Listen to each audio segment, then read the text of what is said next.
بسم اللہ الرحمن الرحیم۔ آج ایک اہم مسئلہ آپ کے سامنے رکھنا چاہتا ہوں کہ قرآن کریم کے اندر جو آیات سجدہ ہیں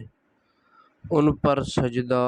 کیوں کرنا واجب ہے، یعنی ان پر سجدہ واجب ہے تو اس کی وجہ کیا ہے، اس کا کوئی پس منظر ہے یا حدیث مبارکہ میں ہے، کیونکہ ان مخصوص آیات کے علاوہ دوسری جو آیات ہیں ان میں سجدے کا یہ حکم نہیں ہے۔ تو دارالافتاء دارالعلوم دیوبند نے جو ہے اس کا جواب یہ دیا ہے کہ جن آیات میں سجدہ کرنے کا حکم دیا گیا ہے، یہ حکم بعض مقامات پر تو اس لیے دیا گیا ہے کہ جب اللہ رب العزت نے کفار کو سجدہ کرنے کا حکم دیا لیکن انہوں نے انکار کر دیا، تو اللہ رب العزت نے مومنین کو حکم دیا کہ کفار کی مخالفت میں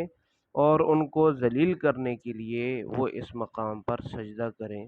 جیسا کہ سورہ فرقان آیت نمبر 60 میں ہے، وَإِذَا قِيلَ لَهُمُ اسْجُدُوا لِلرَّحْمَنِ۔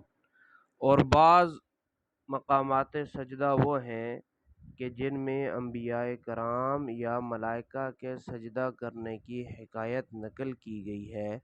اور ان کی اقتداء میں عام مومنین کو بھی حکم دیا گیا کہ وہ بھی سجدہ کریں، جیسا کہ سورہ صاد آیت نمبر 24 میں ہے، وَاسْتَغْفَرَ رَبَّهُ وَخَرَّ رَاكِعًا وَأَنَابَ۔ تو مفسرین نے اس سلسلے میں جو کچھ بھی تحریر فرمایا ہے اس کا خلاصہ یہ دارالافتاء دارالعلوم دیوبند والوں نے اپنے اس فتوے میں نقل کر دیا ہے، اور اس کے بعد یہ آپ دیکھ سکتے ہیں کہ آپ کے سامنے عربی عبارات کے حوالے ہیں۔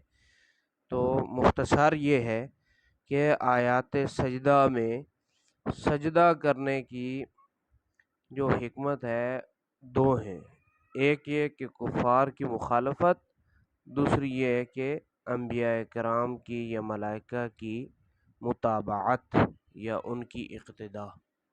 اللہ تبارک و تعالی ہم سب کو دین کو سمجھنے کی اور اس پر عمل کرنے کی توفیق عطا فرمائے۔